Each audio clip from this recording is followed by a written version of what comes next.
Orang yang membaca kalimat la ilaha illallah, meneteskan air mata nangis dari hati yang paling dalam, apa kata ulama, maka rizkinya yang terjepit di karang laut itu diangkat oleh Allah Subhanahu wa ta'ala, diberikan kepadanya.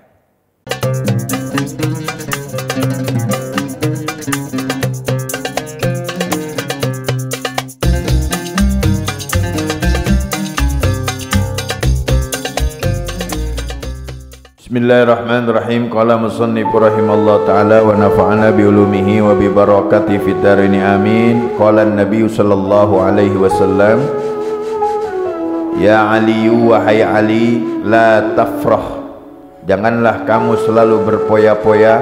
Innallaha la yuhibbul farihin, sesungguhnya Allah Ta'ala tidak suka dengan orang-orang yang selalu berpoya-poya. Wa alaika bil husni, dan mesti bagi kalian, seyogianya bagi kalian harus sering-sering sedih, huzn. Fa innallaha yuhibbu kulla khazinin, karena sesungguhnya Allah suka kepada orang-orang yang selalu sedih.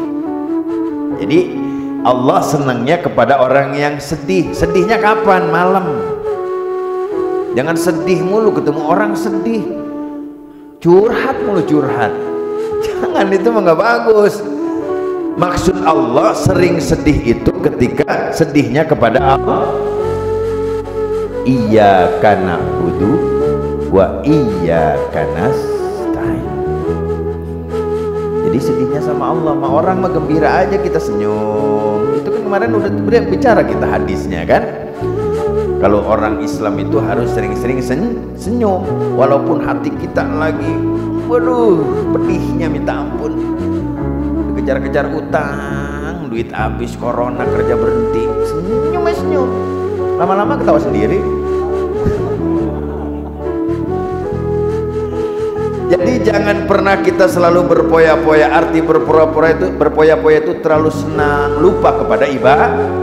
Bukan berarti Bapak nggak boleh jalan-jalan, nggak boleh ke puncak, keluarga nggak boleh makan-makan, bukan. Berpoya-poya itu orang yang selalu bersenang-senang, menghambur-hamburkan uang sambil meninggalkan ibadah kepada Allah Subhanahu wa ta'ala. Ya. Kalau hiburan penting Pak, jangan di rumah aja, pada beku badan, main kemana, Tanjung Pasir, ya murah meriah, Tanjung Pasir, ya kalau Ancol buka ke Ancol, ya, atau kayak si Obi kalau malam minggu main odong-odong.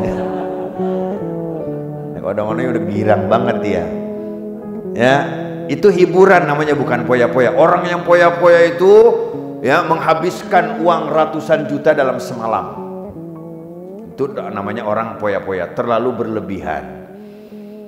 Kita disuruhnya nangis setiap malam, nangisnya kepada Allah.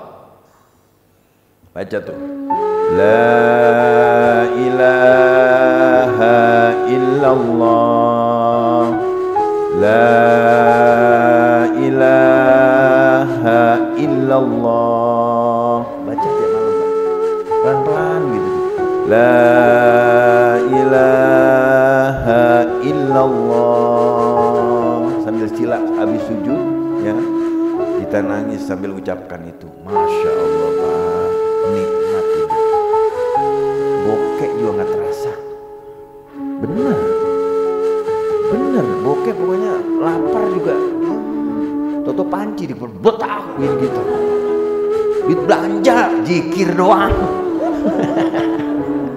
Baru berasa tuh.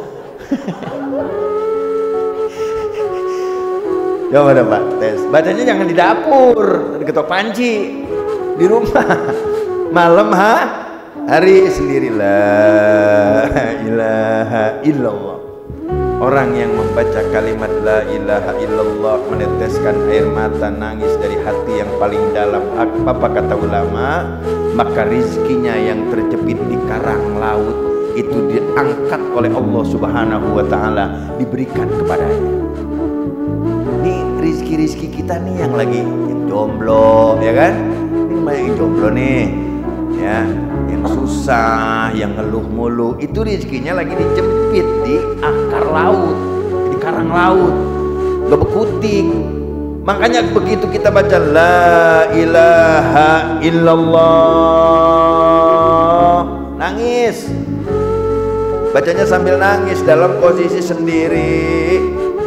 Kalau bapak baca rame-rame, udah pasti nangis semua. Yang depan nangis, yang belakang ikut nangis. Ditanya yang sebelah ngapa nangis? Nggak enak kalau nggak nangis. Namanya nangis jamaah, rame-rame.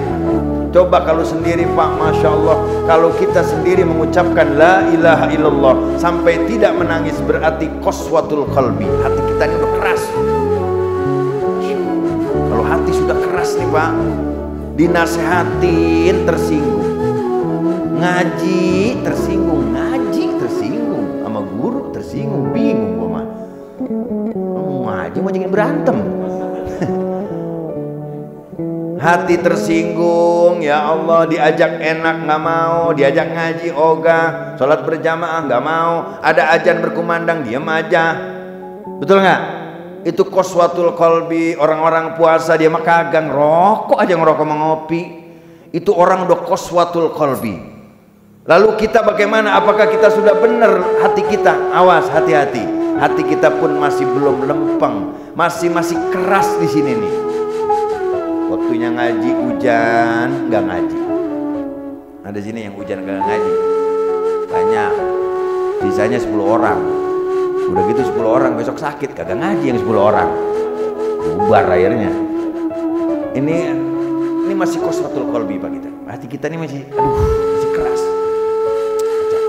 La ilaha illallah, la ilaha illallah. Sendiri Pak, masukin ke hati. Wah, itu latihannya lama. Apalagi Bapak sampai bicara Allah, Allah, Allah, Allah. Setiap napas kita nih, Allah. Jantung kita Pak, mulut udah nggak ngucap, hati yang ngucap Allah, Allah, Allah, Allah. Itu orang kalau udah ngucapin Allah, Allah, Allah di hatinya, dagang akan jujur, kerja akan jujur, ngojek akan senang hatinya, ketemu istri, istrinya senang, ke bawah Pak. Allah, Allah, baca itu, masukin ke dalam nih.